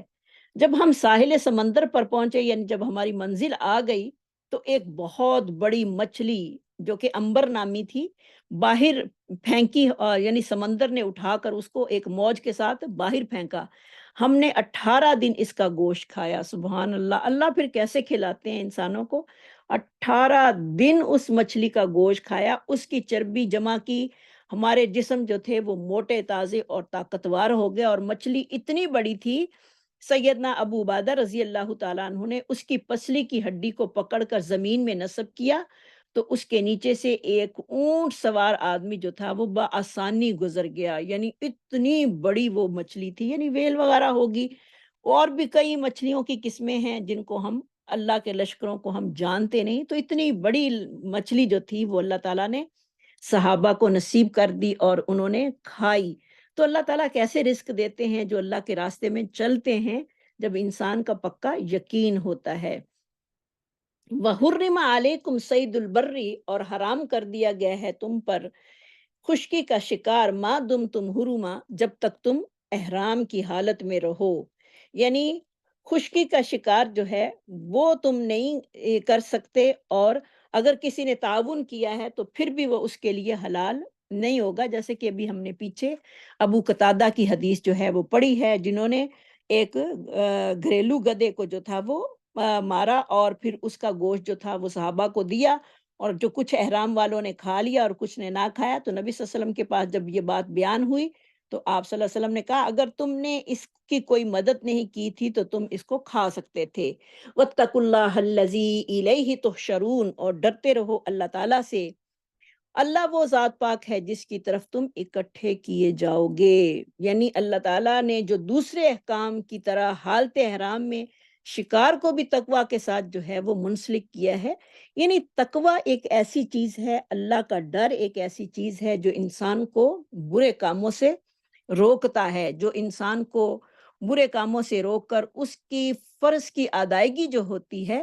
اس کو آسان بنا دیتا ہے۔ اگر انسان کے اندر اللہ کا ڈر نہ ہو تو وہ اللہ کے حکموں پر آسانی سے عمل نہیں کر سکتا، کیونکہ تقوی کے بغیر منکرات کو چھوڑنا جو ہے وہ ممکن ہی نہیں، اور اس کے ساتھ ہی انسان جو ہے وہ تقوی کو چھوڑ سکتا ہے اگر اس کے اندر تقوی ہے، اللہ کا ڈر ہے تو وہ اپنی آخرت کو مد نظر رکھتے ہوئے برائی کو فوراً چھوڑ دیتا ہے، کہ کیونکہ اسے پتہ نہیں کہ اس کی زندگی جو ہے وہ کب ختم ہو جائے، اور پھر اسے ہو سکتا ہے کہ وہ اس کے بدلے میں نیکی کرنے کی کوئی طاقت نصیب نہ ہو، یا اس کی قسمت میں نہ ہو نیکی کرنی، تو لہٰذا وہ اس برائی کو ترک کر دیتا ہے۔ تو اسی لیے اللہ تعالیٰ نے انسانوں میں اپنے تقوی کی مزید پختگی پیدا کرنے کے لیے ان کو جزا اور سزا کے دن سے ڈراتے ہوئے بتایا کہ اللہ سے ڈرو، کیونکہ تمہارا حساب کتاب وہی لے گا جس کی طرف تم اکٹھے کیے جاؤ گے۔ انسان کو حساب کتاب والی بات جو ہے وہ واقعی تقوی پر جو ہے وہ مجبور کرتی ہے، اور انسان جو ہے وہ اپنی بہت ساری خواہشات جو ہے وہ چھوڑ دیتا ہے۔ جعل اللہ الکعبۃ بیت الحرام قیاما للناس، بنایا اللہ تعالیٰ نے بیت اللہ کو، خانہ کعبہ کو، جو کہ حرمت والا گھر ہے، قیام کا ذریعہ لوگوں کے لیے۔ یعنی اللہ رب العزت نے یہ جو اپنا پیارا گھر بنایا، اللہ سب کو اس کی زیارتیں بار بار نصیب فرمائے۔ اللہ تعالیٰ نے زمین پر ایک خطے کو لوگوں کا ہدایت کا مرکز جو ہے وہ قرار دیا ہے، اور اسے امن کی دولت سے جو ہے وہ مالا مال فرمایا ہے، جہاں دنیا کے ہر کونے سے ہر وقت ہر موسم میں لوگ جو ہیں وہ کھچے چلے آتے ہیں، اور پھر باہمی اختلافات بھلا کر جو ہے وہ بلا خوف و خطر اپنے مالک کی عبادت جو ہے وہ سر انجام دیتے ہیں، اور اس مرکز کو بیت اللہ کے نام سے جو ہے وہ پکارا جاتا ہے۔ اور اللہ رب العزت نے لوگوں کے لیے قیام کا، دینی دنیاوی منافعت کا جو ہے وہ سبب اس کو بنایا ہے، یعنی دونوں چیزیں جو ہیں وہ حاصل ہوتی ہیں، اللہ کی عبادت بھی لوگ کرتے ہیں اور دنیا کا فائدہ بھی حاصل کرتے ہیں، جیسے کہ حج اور عمرے کی ادائیگی سے جو ہیں وہ گناہ معاف ہو جاتے ہیں، اور موسم حج میں تجارت سے فائدہ لوگ اٹھاتے ہیں، اور پھر کیا ہے، اس میں ہر چیز کو جو ہے وہ امان حاصل ہے۔ سبحان اللہ! سب سے بڑی بات یہ ہے کہ اللہ تعالیٰ نے اس گھر کو امن والا بنایا ہے، یعنی وہاں پر کوئی بھی کسی کو کچھ نہیں کہہ سکتا۔ تو جو بیت اللہ کے اندر چلا گیا، داخل ہو گیا اس گھر میں، اس کو امن ہی امن ہے۔ جعل اللہ الکعبۃ بیت الحرام، بنایا اللہ تعالیٰ نے کعبہ کو بیت الحرام یعنی حرمت والا گھر، قیاما للناس، قیام کا روٹ ہوگا کاف واو مین، لوگوں کے لیے۔ تو بیت اللہ کا وجود لوگوں کے لیے قیام کا ذریعہ کیسے ہے، وہ کیا ہے، یعنی قیام کیسے بن سکتا ہے، یعنی بیت اللہ کے وجود سے ساری دنیا جو ہے وہ قائم ہے، اور جب اللہ تعالیٰ کو منظور ہوگا تو اس بیت اللہ کو اٹھا لیا جائے گا، اور اس کے ساتھ ہی دنیا کی ہر چیز ختم ہو جائے گی، یعنی آخر میں جو چیز ختم ہوگی وہ بیت اللہ ہوگا، یعنی پھر قیامت جو ہے فوراً ہی برپا ہو جائے گی، جیسے کہ بخاری کی روایت میں آتا ہے، بخاری کی حدیث 1595 میں آتا ہے، ابو ہریرہ رضی اللہ تعالیٰ عنہ بیان کرتے ہیں کہ قیامت کے قریب ایک چھوٹی پنڈلیوں والا حقیر حبشی بیت اللہ کو ویران کر دے گا، یعنی اس کی توڑ پھوڑ کر کے اس کو ختم کر دے گا، پھر قیامت جو ہے وہ برپا ہو جائے گی۔ تو دیکھیں، اس سے پہلے اگر کوئی بہت بڑا لشکر ہے تو وہ بھی بیت اللہ کو مٹانے میں کامیاب نہیں ہو سکتا، جیسے کہ اصحاب فیل کی مثال ہمارے سامنے ہے کہ وہ ہاتھیوں کے ساتھ آئے اور اتنا بڑا لشکر لے کر وہ آیا تھا ابرہ، اور لیکن اللہ کو منظور نہیں تھا، اللہ نے کیسے چھوٹی چھوٹی ابابیل سے ان کا خاتمہ جو تھا وہ کروا دیا۔ تو آخر میں ایک حبشی آئے گا جو کہ بیت اللہ کو خراب کر دے گا اور بیت اللہ کی توڑ پھوڑ کرے گا، پھر قیامت جو ہے وہ قائم ہو جائے گی۔ تو بیت اللہ کے قیام کے ساتھ ہی دنیا جو ہے وہ قائم ہے، اور لوگ جو ہیں وہ حرمت والے مہینوں میں آزادی میں سفر کرتے ہیں، خصوص جب پہلے لوگ ہوتے تھے وہ قربانی کے جانوروں کی گردنوں میں پٹے ڈال کر جو تھے وہ ساتھ لے جاتے تھے، اور لوگ بیت اللہ کی حرمت کی بنا پر جانوروں اور حجاج اکرام کا جو ہے وہ احترام کرتے ہیں، جس کے نتیجے میں حج اور عمرہ کرنے والے اور تجارتی قافلے اطمینان سے سفر کرتے تھے۔ تو لہٰذا اللہ تعالیٰ نے بیت اللہ کو معاشی زندگی کا سہارا بھی جو ہے وہ لوگوں کے لیے بنایا ہوا ہے۔ تو پھر تیسری بات یہ ہے کہ وہ ذریعہ معاش کس طرح ہے کہ لوگ دوسرے علاقوں سے آتے جاتے ہیں، قیام ہوتا ہے، طعام ہوتا ہے، وہاں پر پیسے خرچ کر کر آتے ہیں، ٹکٹیں لیتے ہیں، سامان وہاں سے خریدتے ہیں، تو اس طرح ایک دوسرے کا فائدہ جو ہے وہ حاصل ہوتا رہتا ہے۔ تو یہی قیام للناس ہے، یعنی اللہ تعالیٰ نے لوگوں کے لیے آمدن کا ذریعہ بھی جو ہے وہ بیت اللہ کو بنایا ہوا ہے۔ وہاں پر پھر ظاہر ہے رہائش کے لیے ہوٹل لیے جاتے ہیں، اور پھر کھانے پینے کا سامان ہوتا ہے، اور بہت ساری چیزیں جو ہیں وہ تجارت ہوتی ہے وہاں پر۔ تو کتنے لوگوں کو فائدے جو ہیں وہ وہاں پر حاصل ہوتے ہیں۔ یعنی ایک تو انسان کے سب سے بڑی بات یہ ہے کہ جو جانے والا ہے اس کے گناہ معاف ہو جاتے ہیں، سبحان اللہ۔ اس سے بڑا فائدہ اور کیا ہو سکتا ہے کہ جس کے گناہ جو ہیں وہ معاف ہو جائیں۔ اور اللہ تعالیٰ نے بیت اللہ کو قیام کا ذریعہ بنایا ہے، وہ شہر الحرام، اور حرمت والے مہینے، والہدیہ، اور قربانی کے جانور، والقلائدہ، اور پٹے والے جانور۔ یعنی یہ حرمت والے جو تھے 4 مہینے تھے، جیسے کہ سب کو پتہ ہے، رجب، ذوالقعدہ، ذوالحج اور محرم الحرام۔ اس میں قتل و غارت جو تھی وہ بند ہو جاتی تھی، اور لوگوں کے لیے سفر کرنا ان مہینوں میں آسان ہو جاتا تھا،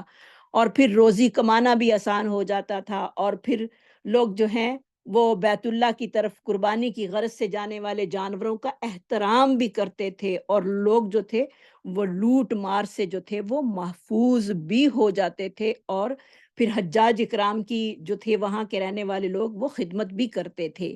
ذالک، یہ اس لیے ہے، لتعلموا، تاکہ تم جان لو، ان اللہ یعلم ما فی السماوات و ما فی الارض، جو کچھ آسمانوں میں ہے، بے شک اللہ تعالیٰ جانتا ہے جو کچھ آسمانوں میں ہے اور جو زمین میں ہے، وَأَنَّ اللَّهَ بِكُلِّ شَيْءٍ عَلِيمٌ، اور بے شک اللہ تعالیٰ ہر چیز کو جاننے والا ہے۔ تو بیت اللہ کا پڑھ رہے تھے ہم کہ بیت اللہ قیام کا ذریعہ ہے، اور لوگوں کے گناہ کے بخشانے کا سب سے بڑا ذریعہ ہے۔ تو اللہ سے دعا بھی مانگتے جائیں کہ اللہ تعالیٰ ہم سب کو جو ہے بیت اللہ کی زیارتیں اسی سال میں نصیب فرما دے، اور اللہ تعالیٰ بار بار حج کی جو ہے وہ توفیق بھی نصیب فرمائے، اور اللہ ہر کسی کو اپنے گھر کا دیدار جو ہے وہ نصیب کرے، اور بار بار کرے، تاکہ ہم اپنے گناہوں کو جا کر بخشوا سکیں، کیونکہ حج اور عمرہ جو ہے وہ مال و دولت میں زیادتی کا بھی باعث ہے۔ جتنے انسان عمرے حج کرے گا اس کی مال و دولت اتنی ہی زیادہ بڑھے گی، اللہ برکتیں ڈال دیتا ہے، سبحان اللہ۔ تو ذالک، یہ لتعلموا، تاکہ تم جان لو، ان اللہ یعلم، بے شک اللہ تعالیٰ جانتا ہے، ما فی السماوات و ما فی الارض، جو کچھ آسمان میں ہے، آسمانوں میں ہے، اور جو زمین میں ہے، وان اللہ بکل شیء علیم، اور بے شک اللہ تعالیٰ ہر چیز کو جاننے والا ہے۔ تو انسان کو اپنے عقیدے کی درستگی کا اللہ رب العزت جو ہیں وہ بار بار حکم دے رہے ہیں، کیونکہ انسان کی جو ہے اس کا اس کی جو بنیاد ہے وہ عقیدے پر ہے۔ جب تک عقیدہ صحیح نہیں ہوگا اس وقت تک عمارت جو ہے وہ قائم ہو نہیں سکتی۔ یعنی اعمال کی عمارت جو ہے وہ بنیاد اگر اس کی پختہ ہوگی، اور بنیاد کیا ہے کہ اللہ کی ذات پر یقین کرنا کہ اللہ تعالیٰ ہی زمین و آسمان کی ہر چیز کو جانتا ہے، اور وہ ہر چیز کو جاننے والا ہے، سبحان اللہ۔ جب یہ تصور انسان کے ذہن میں پختہ ہو جائے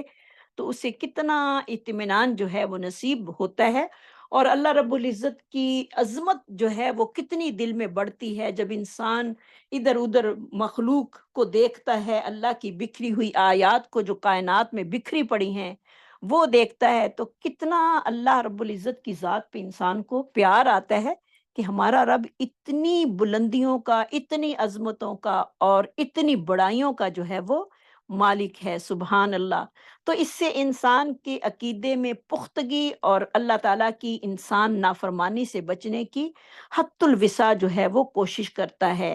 اعلموا، جان لو، ان اللہ شدید العقاب، بے شک اللہ تعالیٰ سخت عذاب دینے والا ہے،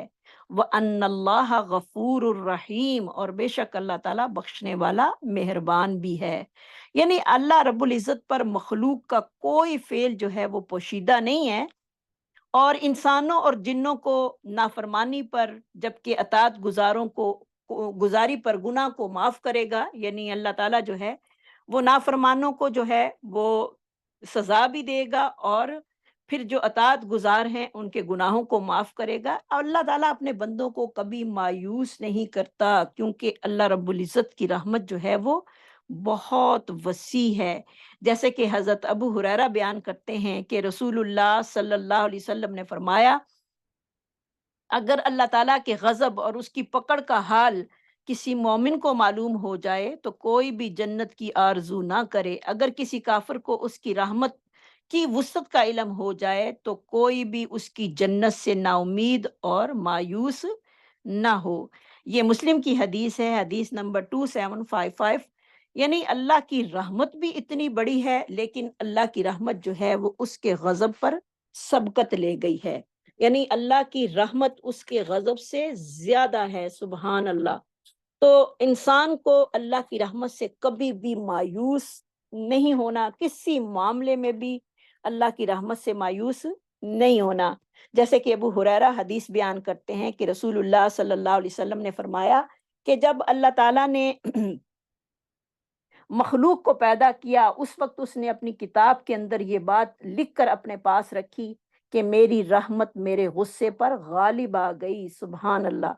تو انسان کو اللہ کی رحمت سے کسی وقت کسی لمحہ بھی مایوس نہیں ہونا. بعض دفعہ ہم بڑے مایوسی میں ہو جاتے ہیں کہ ہم بڑی دعائیں کرتے ہیں، پھر بھی ہماری دعائیں جو ہیں وہ قبول نہیں ہوتی. تو یہ شیطان کا ایک حربہ ہوتا ہے جس سے وہ ہمیں نا امید کرتا ہے کہ میں نے اپنی صحت کے لیے اتنی دعائیں کی،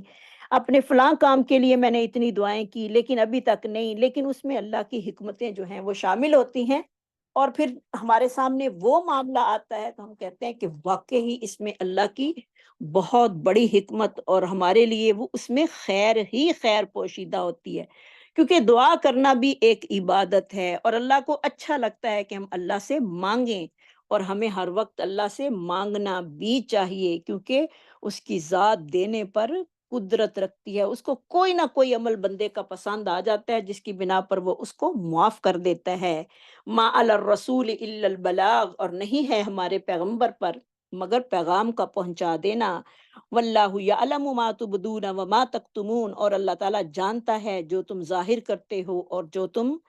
چھپاتے ہو. جو تم ظاہر کرتے ہو اور جو تم چھپاتے ہو اس کو اللہ رب العزت جو ہیں وہ خوب جانتے ہیں. تو انسان کی اللہ رب العزت نے اپنے رسول کی ذمہ داری یہاں پر بتاتے ہوئے فرمایا ہے کہ نبی کے ذمہ صرف لوگوں کا پیغام پہنچا دینا ہے، کیونکہ ہر انسان اس کو سننے کے بعد اپنے اعمال اور افعال کا خود ذمہ دار ہے. یعنی ایک دائی کا جو ہے وہ کام کیا ہے؟ جیسے کہ میں اب آپ لوگوں کو اللہ کا پیغام سنا رہی ہوں، اب میرے ذمہ جو ہے وہ صرف پیغام کا سنانا ہے. باقی قرآن کو یاد کرنا، اس کو پڑھنا، اس پر عمل کرنا، اس کو بار بار دھیان کرنا، یہ پھر آپ لوگوں کی ذمہ داری بنتی ہے. اس پر پہنچانے والے سے پوچھ نہیں ہوگی، میرے سے یہی پوچھ ہوگی کہ میں نے اللہ کا پیغام کتنا پہنچایا، اور آپ لوگوں سے پھر یہ پوچھ ہوگی کہ آپ نے کتنا اسے ٹائم دیا، کتنا اسے یاد کیا، کتنا اس کو سمجھا، کتنا عمل کیا. اب یاد کرنا، سمجھنا، یہ میری بھی ذمہ داری ہے الحمدللہ، اور پھر اس پر عمل کرنا سب سے بڑی ذمہ داری ہے، جو کہ ہر انسان اپنی کیپیسٹی کے مطابق جو ہے وہ کرتا ہے. تو لہٰذا اللہ رب العزت جو ہیں وہ یہاں پر ایک دائی کو، یعنی آپ صلی اللہ علیہ وسلم کے ذریعے جو ہیں وہ بتا رہے ہیں کہ دائی پر جو ہے وہ صرف کا پیغام کا پہنچا دینا ہے. واللہ یعلم ما تبدون وما تکتمون، اور اللہ تعالیٰ جانتا ہے جو تم ظاہر کرتے ہو اور جو تم چھپاتے ہو. یہ اللہ خوب جانتا ہے انسان کے دل کے اندر کیا ہے، انسان کے باہر کیا ہے. اللہ جانتا ہے کہ ہم بعض دفعہ دوسروں کو اپنے بہانے بنا کر جو ہیں وہ مطمئن کر لیتے ہیں کہ ہم یہ ہیں، ہم وہ ہیں، ہم یہ ہیں، ہم وہ ہیں. تو اس طرح دوسروں کو مطمئن کرنے سے ہمیں کیا فائدہ، جبکہ ہمیں ہماری ہر حالت کو ہمارا رب جان رہا ہے. کیونکہ کسی نے کسی کا امتحان نہیں لینا، امتحان لینے والی ذات اللہ کی ہے، جو کہ ہم سے پوچھ کرے گا، ہمارا حساب کرے گا. اور اللہ سے یہی دعا کرنی چاہیے کہ اللہ ہمارا حساب نہ کرنا، کیونکہ ہم اس قابل نہیں. جیسے کہ حضرت عائشہ رضی اللہ تعالیٰ عنہا بیان کرتی ہیں کہ جس کا حساب ہو گیا وہ ناکام ہو گیا. اللہ معاف کر دے. یعنی جس کا حساب ہو گیا وہ ناکام ہو گیا. تو اللہ تعالیٰ ہمیں بغیر حساب کے جو ہے وہ اپنی جنت میں لے جائے، ہم حساب کے قابل نہیں ہیں۔ لیکن قرآن کو پڑھنا، اس کو یاد کرنا، قرآن جو ہے وہ قیامت والے دن ہمارے حق میں حجت بنے گا۔ اور اگر ہم نے اس کو نہیں یاد کیا، ہم نے سن لیا اللہ کا پیغام لیکن اگنور کرتے رہے کہ کر لیں گے، تو پھر اس کی پوچھ اللہ رب العزت خود کریں گے، جس کی یہ کتاب ہے۔ کیونکہ یہ کتاب کسی انسان کی تو ہے نہیں، یہ اللہ رب العزت کی ہے جو دو جہانوں کا مالک ہے۔ تو لہٰذا ہمیں اللہ سے ڈرتے ہوئے اپنے قول اور فعل کو جو ہے وہ رکھنا ہے، نہ کہ کسی دکھانے کے لیے اور نہ کسی پر کوئی احسان جتانے کے لیے کہ میں نے اس ہفتے میں اتنا پڑھا، یہ نہیں ہونا چاہیے۔ نہ ہمیں کسی کو اپنی پڑھی ہوئی بات جو ہے وہ دوسروں تک مینشن کرنی چاہیے۔ تو یہ مینشن کرنے سے ایسے ہی لگتا ہے جیسے کہ ہم نے لوگوں کے لیے کیا، اور جب ہم بتا کر مطمئن ہو جاتے ہیں تو پھر سمجھیں کہ ہماری وہ ساری نیکی جو ہے وہ ختم ہو گئی۔ تو ہمیں اپنی نیکیوں کی بھی حفاظت کرنی ہے، ایسے ہی چھپانا ہے نیکی کر کے جیسے کہ ہم اپنے گناہوں کو، اپنی بدعمالیوں کو لوگوں سے چھپاتے ہیں، تاکہ ہماری بدعمالی کا کسی کو پتہ نہ چلے۔ اسی طرح ہماری نیکی کا بھی پتہ جو ہے وہ نہیں چلنا چاہیے۔ امام زہری رحمہ اللہ کے بارے میں آتا ہے کہ وہ اپنے گھر میں رہتے تھے، 20 سال تک انہوں نے نفلی روزے رکھے۔ 20 سال وہ روزے رکھتے تھے، یعنی کبھی روزہ رکھتے کبھی چھوڑ دیتے، لیکن گھر والوں کو اس عمل کا پتہ ہی نہیں چل سکا۔ تو سبحان اللہ، ایسے عمل ہوتے ہیں۔ اللہ ہمیں بھی ایسے عمل کرنے کی جو ہے وہ توفیق نصیب فرمائے۔ تو وہی اللہ تعالیٰ یہاں پر بتا رہے ہیں کہ وما علی الرسول الا البلاغ، نہیں ہے ہمارے رسول پر مگر پیغام کا پہنچا دینا۔ واللہ یعلم ما تبدون وما تکتمون، اور اللہ تعالیٰ جانتا ہے جو تم ظاہر کرتے ہو اور جو تم چھپاتے ہو۔ اللہ سے کوئی بات بھی مخفی نہیں ہے، کیونکہ جو کام ہم اللہ کے لیے کرتے ہیں، جب اللہ کو پتہ ہے تو ہمیں دوسروں کو مینشن کرنے کی، اس کو کروانے کی کوئی ضرورت ہے ہی نہیں۔ کل کہہ دیجئے کل لا یستوی الخبیث والطیب، کہ ناپاکی اور پاکی برابر نہیں ہو سکتی۔ اب پہلے تو پیغمبر کا پیغام پہنچانے کے بارے میں تھی، اور یہاں پر پاکی اور ناپاکی کا فرق جو ہے وہ ہمیں بتایا گیا ہے کہ ناپاک لوگوں کے زیادہ ہونے کی بنا پر عقل مند کبھی بھی ان کا طرز عمل اختیار نہیں کرتے۔ بعض دفعہ ہم یہ کہتے ہیں نا کہ سارے لوگ ہی یہ کام کر رہے ہیں، ہو سکتا ہے اس میں کوئی اجر ہی ہو۔ نہیں، یہ بات نہیں ہو سکتی۔ وہ کام نہیں اپنانا چاہیے جو کہ آپ صلی اللہ علیہ وسلم کی سنت کے مطابق نہ ہو، لیکن کرنے والے اس کو بہت ہی زیادہ لوگ ہوں۔ تو اس کو اپنا لینا یہ عقل مندی نہیں۔ عقل مندی کیا ہے کہ اس کی پہلے کھوج لگائی جائے، اس کو دیکھا جائے اور پھر اس کو اپنایا جائے۔ تو کہہ دیجئے لا یستوی الخبیث والطیب، پاکیزگی اور ناپاکی برابر نہیں ہو سکتی، کیونکہ دین اسلام جو ہے یہ ہمارا فطرتی دین ہے۔ اللہ تعالیٰ نے ہمیں فطرت دین پر جو ہے وہ پیدا کیا ہے۔ اس کے احکام پر غور و فکر کرنا اور اس کے تمام احکامات کو جاننا ہر انسان کے لیے ضروری ہے،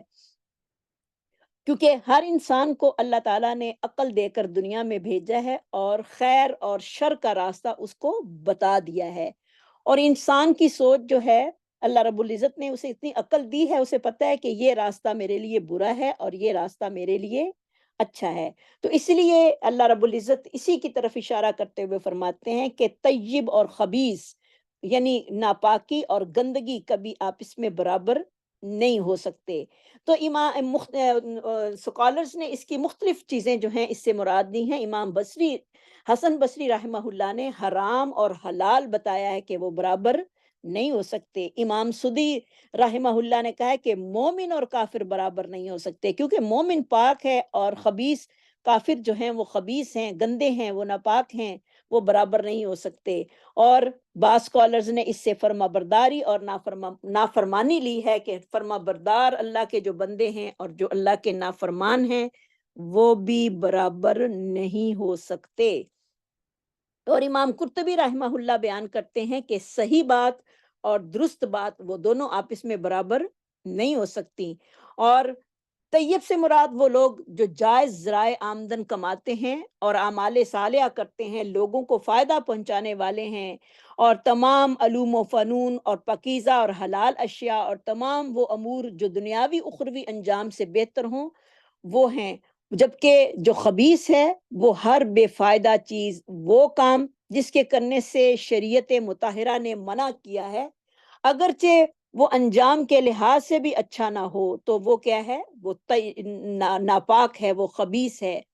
یعنی خبیث اور ناپاک اور پاکیزہ چیز جو ہیں وہ آپس میں برابر ہو نہیں سکتی، اسی لیے اللہ رب العزت خود پاک ہے، وہ پاک چیزوں کو پسند کرتا ہے۔ جیسے کہ حضرت ابو ہریرہ رضی اللہ تعالیٰ عنہ بیان کرتے ہیں، من تصدق بعدل تمرۃ من کسب طیب لا يقبل اللہ الا طیبا، جو شخص اپنے پاکیزہ مال سے ایک کھجور کے برابر بھی صدقہ کرے تو اللہ تعالیٰ اسے قبول فرما لیتے ہیں، اور اللہ تعالیٰ صرف پاکیزہ مال کو ہی قبول فرماتا ہے۔ اللہ تعالیٰ اس صدقے کو اپنے دائیں ہاتھ میں لیتا ہے، سبحان اللہ۔ جب ہم صدقہ دے رہے ہوتے ہیں تو ہم یہ سمجھا کریں کہ ہم اللہ کے ہاتھ پر چیز رکھ رہے ہیں، اس لیے صاف ستھری اور طیب چیز جو ہے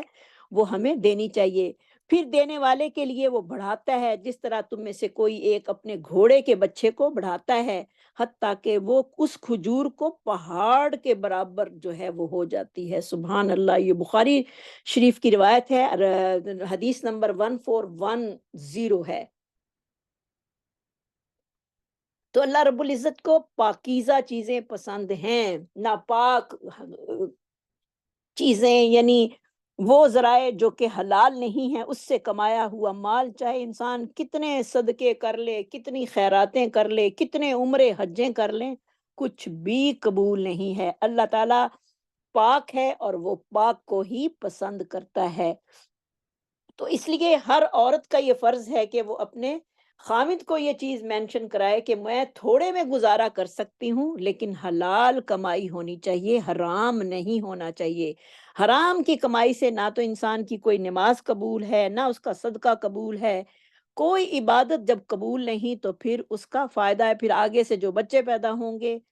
وہ بھی اللہ معاف کرے، پھر وہ کس راستے پہ نکلتے ہیں، اس کا نقصان بہت زیادہ ہے حرام کمائی کا۔ تو اس لیے عورت کو اپنے خامد کی کمائی کے بارے میں اسے تنگ نہیں کرنا چاہیے کہ مجھے یہ چیزیں چاہیے، مجھے یہ چیزیں چاہیے، چاہے تم کہیں سے بھی لے کر آؤ۔ تو پھر مرد بیچارے جو ہیں وہ مجبور ہو جاتے ہیں حرام کمانے پر۔ تو نہیں، مرد جو بھی کمائی گھر سے بازار سے کر کے لاتا ہے، اس کا حق ہے کہ وہ پوچھے کہ یہ کمائی کہاں سے آئی، کس طریقے سے آئی، حلال ہے یا حرام ہے، تاکہ آگے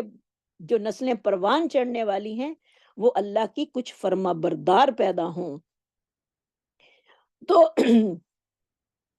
ولو آجبک کثرت الخبیث، اگرچہ آپ کو خبیث کی کثرت اچھی لگے، واتقوا اللہ، اور ڈرو اللہ تعالیٰ سے، یا اولی الالباب، اے عقل مندو، لعلکم تفلحون، تاکہ تم فلاح پا جاؤ۔ لوگ جو ہیں وہ اپنی پسند ناپسند، اچھائی برائی، خوش اخلاقی بد اخلاقی میں اپنے رہنما اور قائد کو جو ہیں وہ معیار بناتے ہیں۔ کوئی کسی کا لیڈر ہوتا ہے یا کسی گروپ کا لیڈر ہوتا ہے، اس کا اخلاق جو ہے وہ دوسروں پر بڑا ہی اثر انداز ہوتا ہے۔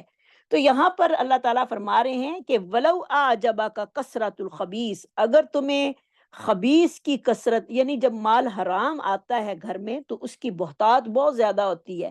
اور لوگ جو ہیں وہ بڑا اس سے انجوائے کر رہے ہوتے ہیں، بڑی عیش و عشرت میں ہوتے ہیں، تو بعض دفعہ پھر ہر دوسرے انسان کا دل مچل جاتا ہے کہ ہمارے پاس بھی اتنی کثرت پیسے کی ہونی چاہیے تاکہ ہم بھی جو ہے وہ اپنے بچوں کو گاڑیاں دلا سکیں، یا ہم اچھی کوٹھیاں بنا سکیں، یا جو بھی کریں۔ تو انسان کو وہ خبیث کی کثرت اگرچہ اچھی لگتی ہو، لیکن کیا ہے، وہ گندگی تو گندگی ہے۔ تو اللہ تعالیٰ کیا فرما رہے ہیں، فاتقوا اللہ، یعنی اگر انسان جن لوگوں میں رہتا ہے وہ حرام خور ہیں، ان کے پاس حلال اور حرام کی پہچان نہیں، لیکن اس کی جو ہے ہمارے دل میں حسرت ہمیشہ رہتی ہے کہ ہمارے پاس بھی اس طرح کا ہونا چاہیے، اور وہ ان کو اپنے پہننے میں، اوڑھنے میں، ان کے اخلاق میں، ان کے معیار میں اپنے آپ کو شامل کرنے کی ہر وقت کوشش میں لگا رہتا ہے کہ میں بھی کیوں نہ ان طرح کا بن جاؤں۔ لیکن نہیں، اللہ تعالیٰ فرما رہے ہیں اگر خبیث زیادہ ہو گیا ہے تو فاتقوا اللہ، اللہ سے ڈر جاؤ، یا اولی الالباب، اے عقل مندو، یعنی اگر تم عقل مند ہو تو تم ناپاک چیزوں کو پسند نہ کرو، ان کی بری عادات، یعنی جو بڑے لوگ ہوتے ہیں جن کی بڑی چیزیں ہیں، جو اپنے آپ کو بہت سمجھتے ہیں دنیا میں کہ ہم ہی کامیاب ہیں، چاہے وہ پیسہ جو آ رہا ہے وہ حلال کا ہے یا حرام کا ہے یا کسی کا جو ہے حق لوٹ کر انہوں نے حاصل کیا ہوا ہے، اس کی طرف دیکھو کہ آخر ان کے آمدنی کے ذرائع کیا ہیں۔ ان لوگوں کے پیچھے نہیں لگنا چاہیے جو کہ اس طرح کے ہوں، بلکہ ان کے پیچھے لگو جن کا اخلاق اچھا ہے، جو کہ اپنے آپ کو پاکیزہ رکھنے والے ہیں ان چیزوں سے، جو کہ خیر اور شر کا فرق جانتے ہیں، جو کہ فائدہ مند اور نقصان دہ چیزوں میں فرق کرتے ہیں، ان کی اطاعت کرو، ان کے پیچھے لگو۔ جیسا کہ ابو دردہ رضی اللہ تعالیٰ عنہ بیان کرتے ہیں کہ روزانہ سورج طلوع ہونے کے وقت دو فرشتے منادی کے لیے بھیجے جاتے ہیں، جن کی آواز کو دو مخلوق یعنی جن و انس کے علاوہ تمام اہل زمین جو ہے وہ سنتی ہے، اور وہ کہتے ہیں اے لوگو تم اپنے رب کی اتباع کی طرف آؤ، اے لوگو تم اپنے رب کی اتباع کی طرف آؤ۔ وہ جو فرشتے اعلان کرتے ہیں جن کو نہ انسان سن سکتے ہیں اور نہ جن، دنیا کی ساری مخلوق اس کو سنتی ہے، یعنی جنوں اور انسانوں کے علاوہ، وہ کیا کہتے ہیں اپنے رب کی اطاعت کی طرف آؤ، بے شک جو کم ہے وہ کفایت کرے گا، اور وہ اس سے زیادہ بہتر ہے جو اللہ کی یاد سے انسان کو غافل کر دے، کیونکہ زیادہ مال جو ہے وہ اللہ کی یاد سے عموماً انسانوں کو غافل کر دیتا ہے، پھر وہ اللہ کی یاد سے جو ہیں وہ غافل ہو جاتے ہیں، وہ دنیا میں ہی سمجھتے ہیں کہ ہمیں بہت کچھ مل گیا ہے، اب ہمیں نہ تو ہم کسی کے محتاج ہیں، نہ ہمیں کوئی زیادہ عبادت کرنے کی ضرورت ہے، وہ یہی سمجھتے ہیں کہ شاید اللہ ہی ہم سے راضی ہو گیا ہے۔ تو اچھائی اور برائی کی قدر و قیمت اور اسے بجا لانے والوں کی کثرت اور قلت سے وابستہ نہیں۔ دیکھیں مال و دولت کا اگر ہم دیکھیں تو کافروں کے پاس مسلمانوں سے زیادہ دولت پائی جاتی ہے، لیکن ان کی یہ ساری دولت جو ہے وہ حرام مال میں جاتی ہے، اور ان کو حلال کی پہچان ہی نہیں، کیونکہ قدر جو ہے وہ انسان حلال کی پہچانتا ہے۔ تو جب اکثریت کوئی کام کر رہی ہو تو ہمیں بھی اسے نیکی سمجھ کے نہیں، اگر اکثریت حرام کھا رہی ہے تو ہم حرام کے پیچھے نہیں لگ جائیں گے کہ یہی اچھا ہے، نہیں، بلکہ جو عقل مند انسان ہوتا ہے وہ اچھائی اور برائی میں فرق کرنے والا ہوتا ہے۔ تو اکثریت جو کام کر رہی ہو وہ نیکی، وہ برائی ہو تو وہ نیکی نہیں کہلا سکتی، وہ نیکی نہیں۔ اور ہم بعض لوگ ایسے کام کرتے ہیں جو کہ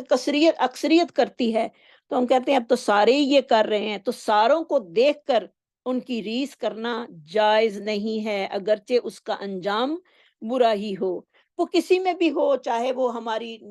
خوشیاں ہیں چاہے وہ ہماری غمیاں ہیں، اکثریت کی ہم نے اطاعت نہیں کرنی، اکثریت کی اطاعت جو ہے وہ انسان کو ڈبو دیتی ہے۔ تو لہٰذا اسی لیے اللہ تعالیٰ ہمیں یہاں پر اولی الالباب کے نام سے پکار رہے ہیں، اے عقل والو اللہ سے ڈرو، لعلکم تفلحون، تاکہ تم فلاح پا جاؤ۔ یا ایہا الذین آمنو، اے لوگو جو ایمان لائے ہو، لا تسالوا عن اشیاء، نہ تم سوال کرو، حمزہ سین لام اس کا، سین حمزہ لام اس کا روٹ ہے، ان چیزوں کے بارے میں اگر وہ ظاہر ہو جائیں تمہارے لیے تسؤکم، تو تمہیں بری لگیں، یعنی زیادہ سوال کرنے سے یہاں پر امت محمدیہ کی جو ہے وہ تربیت کی جا رہی ہے کہ اچھا اخلاق اپناؤ، اور پھر فضول اور بے مقصد سوال کرنے سے منع کیا گیا ہے، کیونکہ بسا اوقات ایسے سوالات جو ہیں وہ تنگی اور مشکل کا سبب بن جاتے ہیں۔ اسی لیے نبی صلی اللہ علیہ وسلم نے اپنے ساتھیوں کو منع فرمایا تھا، اور صحابہ کرام نے چند ایک سوال جو تھے وہ نبی صلی اللہ علیہ وسلم سے کیے تھے، جس کا ذکر سورہ بقرہ میں ہم پڑھ آئے ہیں۔ کیونکہ سوال زیادہ کرنے سے کیا ہوتا ہے کہ بہت ساری حلال چیزیں جو ہیں وہ حرام بھی ہو جاتی ہیں، اور اللہ رب العزت کو زیادہ کیل و کال کرنا جو ہے وہ ناپسند ہے۔ تو اسی لیے یہود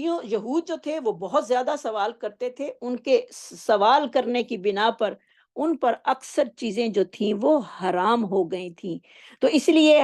سیدنا مغیرہ بن شعبہ بیان کرتے ہیں کہ نبی صلی اللہ علیہ وسلم نے فرمایا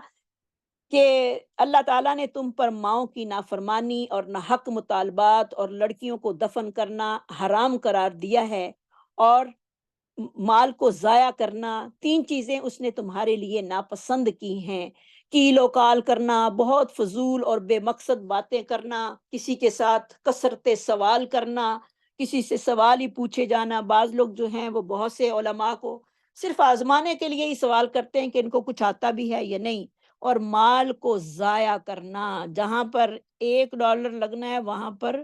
100 لگا کر اس کو ضائع کرنا، یہ بھی غلط بات ہے۔ جو چیز تھوڑے پیسوں میں آپ کی ضرورت کو پوری کر سکتی ہے، اس میں زیادہ پیسہ نہیں خرچ کرنا چاہیے، اور زیادہ سوالات جو ہیں وہ نہیں پوچھنے چاہیے۔ لیکن جائز سوال کرنا جو ہے وہ برا نہیں اسلام میں۔ اگر کسی کو کسی مسئلے کا نہیں پتا تو وہ کسی سے پوچھ سکتا ہے، جیسے کہ قرآن مجید میں آتا ہے فَاسْأَلُوا أَهْلَ الذِّكْرِ ان کنتم لا تعلمون، سوال کرو اہل ذکر سے، یعنی جو جاننے والے ہیں ان سے پوچھو اگر تمہیں کسی مسئلے کا پتہ نہیں۔ جیسا کہ حدیث میں آتا ہے کہ عطا بن رباح بیان کرتے ہیں کہ میں نے ابن عباس سے سنا رضی اللہ تعالیٰ عنہما سے، عہد رسالت میں ایک آدمی کو دوران سفر زخم آیا تو وہ جنبی ہو گیا، اس نے اپنے ساتھیوں سے غسل کے متعلق دریافت کیا، انہوں نے اسے غسل کرنے کا حکم دیا جس سے اس کی وفات ہو گئی۔ جب نبی صلی اللہ علیہ وسلم کو اس معاملے کا علم ہوا تو آپ صلی اللہ علیہ وسلم نے ناراضگی کا اظہار کیا اور فرمایا کہ لا علمی کا علاج سوال تھا، تم نے دریافت کیوں نہیں کیا؟ یعنی میرے سے پوچھتے، کیونکہ زخمی ایک انسان ہو اور اوپر سے وجہ سے حالت جنابت ہو جائے تو پھر تیمم بھی ہو سکتا تھا، لیکن صحابہ کو علم نہ ہونے کی بنا پر انہوں نے کہا کہ نہیں، تم ضروری نہاؤ، اور نہانے کے ساتھ ہی اس کی وفات ہو گئی۔ تو اس لیے انسان کو جس مسئلے کا نہ پتا ہو اس کے بارے میں سوال کر لینا چاہیے، لیکن غیر ضروری سوالوں سے بچنا چاہیے۔ یہاں پر یہ بات جو ہے وہ ہمیں پتہ چل رہی ہے، اور ایسا نہ ہو کہ کوئی بات انسان پوچھے ہی نہ، ینزل القرآن، جب قرآن اتر رہا ہو تمہارے لیے ظاہر ہو جائے، یعنی کوئی چیزیں حلال تھیں وہ تمہارے سوال کرنے کی وجہ سے حرام ہو گئیں، اف اللہ عنہا، درگزر کر دیا اللہ تعالیٰ نے تم سے اس کو تم سے، واللہ غفور حلیم، اور اللہ تعالیٰ بخشنے والے مہربان ہیں۔ قد سألہا قوم، تحقیق سوال کیا ایک قوم نے تم سے پہلے، ثم اصبحوا بہا کافرین، پھر وہ ہو گئے اس کے ساتھ انکار کرنے والے۔ یعنی اللہ سبحانہ تعالیٰ نے بعض گزشتہ قوموں کی حالت یہاں پر بیان کی ہے کہ انہوں نے انبیاء کرام سے مذاق کے طور پر جو تھے وہ بہت سارے سوال کیے، اور پھر جب ان کے جواب اللہ کی طرف سے آئے، کیونکہ انبیاء تو اپنی زبان سے بولتے نہیں، وہی بات بتاتے ہیں جو اللہ نے ان کو بتائی ہوتی ہے، تو پھر انسان انہوں نے پھر کیا کیا، ان احکامات کا ہی انکار کر دیا، استغفر اللہ، تو وہ کافر ہی بن گئے۔ تو اس طرح بے جا سوال کرنا، نبی صلی اللہ علیہ وسلم کی نافرمانی سے اجتناب کرنا، یہ بہت ضروری ہے، اور یہی چیزیں جو ہیں انسانی ہلاکت کا باعث بنتی ہیں۔ جیسے کہ حضرت ابو ہریرہ رضی اللہ تعالیٰ عنہ بیان کرتے ہیں کہ رسول اللہ صلی اللہ علیہ وسلم نے فرمایا، تم مجھے اس وقت تک چھوڑے رکھو جب تک میں تمہیں چھوڑے رکھوں، یعنی بے جا سوال نہ کیا کرو، کیونکہ تم سے پہلے انبیاء کرام سے کثرت سوال اور اختلاف کرنے کی وجہ سے لوگ جو تھے وہ ہلاک ہو گئے، لہٰذا میں جس چیز سے منع کر دوں اس سے رک جاؤ، جس کا حکم دے دوں اسے حسب استطاعت جو ہے وہ بجا لاؤ۔